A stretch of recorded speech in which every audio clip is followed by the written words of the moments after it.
2 vuotta sitten Espanjassa ja jäin kyllä heti koukkuun. Joku kaveri pyysi, että lähdetkö pelaamaan ja monta kertaa katsonut niitä kenttiä, että miltä ne näyttää. Sitten lähdin kokeilemaan ja innostuin ihan helkatisti ja sitten alkoi porukkaa kerääntyä enemmän ja enemmän. Sitten suomalaista jengiä alettiin pelaamaan semmoista ihan lätkyttelyä vaan. Sitten alle vuoden päästä mentiin jo SM-kisoihin kokeilemaan ja kyyti oli vähän kylmä kyllä, mutta siis helkatin sosiaalinen.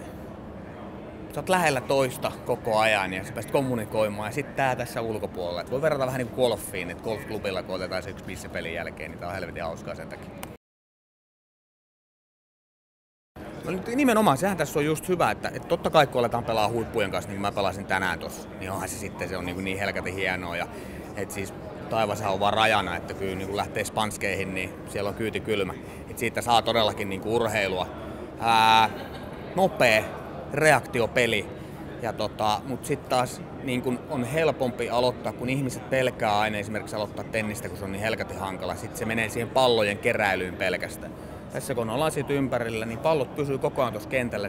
Sulle tulee paljon enemmän lyöntejä. Ja sen takia se on niin aloittelijalla ihan helkatin hauskaa. Olen pelannut tennistä nuorena, että mulla on ollut tenniskenttä kotona, että mun isä rakensi joskus. Mulla oli pikkujätkä ja tuli pelattua paljon. Tosi vähän enemmän päin oli se niin, ja sitten aloitin tän ja tää on huomattavasti paljon helpompi aloittaa niin kuin normaali ihmisellekin. Sen takia mä tykkään tästä, sen takia me tehtiin tää halli, että tää on liikuntamuotona, ensinnäkin tää on hauskaa ja sitten tästä tulee tosissaan hikikin. Että jos sä vertaat niin kuin keilailuun ja golfiin ja petankiin, niin sehän on vasta pissejuontia lähinnä. Mutta tästä saa niin kuin liikuntaakin myös. Kyllä mä haluaisin. Mulla on syvät pohjat Torniossa itse asiassa. Mulla on naapurilla tenniskenttä ja se on sanonut mulle jo, että tee mitä haluat, niin siihen pistäisi padelikentän pystyyn. Se on mahtavaa. Mutta Ontikalle mä haluaisin meille Eestiin hotellille pari kenttää.